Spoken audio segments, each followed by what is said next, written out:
नमस्कार दोस्तों, राधे राधे। मु दीपक स्वागत जनाऊँ आउ एक भिडियो रे।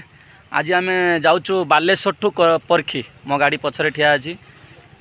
देखो से मैंने 10 जन अच्छा मत मिसेक 11 जन। यही बालेश्वर ठू परखी जीवा रास्तार बालीघाट नदी बोली गोटे जगह अच्छी। से बालीघाट नदी तो एत प्रसिद्ध कहीं आम काउड़िया भाई सेठू पानी नहीं जाती पंचलिंगेश्वर।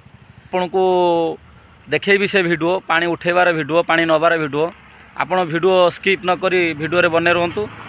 मो काउड़िया भाई देखिए केमिति कष्ट करी से पानी भार उठाउछंती।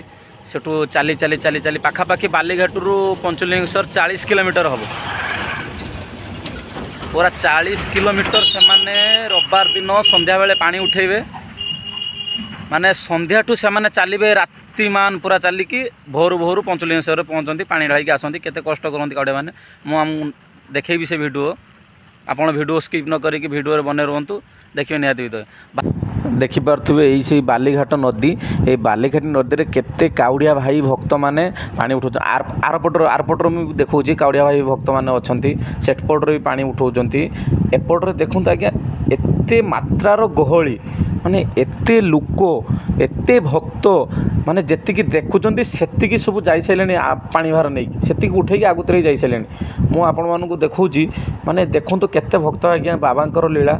आउर आउ गोटे कथा कौन मन रखु आज्ञा देखो भक्त माने भक्त मानू देखापी माने ब्रिज उपर देखो केते दर्शक माने दर्शकों भिड़ लगी भक्त को देखापी माने काउड़िया भाई मानू देखापी ब्रिज उपर भिड़ लगी। प्रबल लोक मैंने देखुं एपटर भी लोक सेपटर भी लोक ब्रिज उपर पूरा जाम रही भिड़ रही। आउ काउड़िया भाई मानू माने एते भिड़ माने प्रशासन तरफ सुविधा रही माने बूट भी रही किए सुविधा असुविधा है माने ये सतर्क कर। जय शिव शंभु। आम बर्तमान अच्छे बालीघाट रे भाई मैंने देखिए यूट्यूब पानी बार नहीं जाऊँ भाई कौटी जाऊँ पंचलिंगेश्वर जाऊँ ताने प्यार से बोलो भोले बाबा जटिया बाबा प्यार से बोलो जय शिव शंभु। देखो ये पदयात्रा से बालीघाट पंचलिंगेश्वर पाखापाखि 40 किलोमीटर रास्तार कष्ट अच्छे आज्ञा भक्त भाई मानों कमेंट बॉक्स रे थोड़ा लिखु जय शिव शंभु। रही आज्ञा राधे राधे।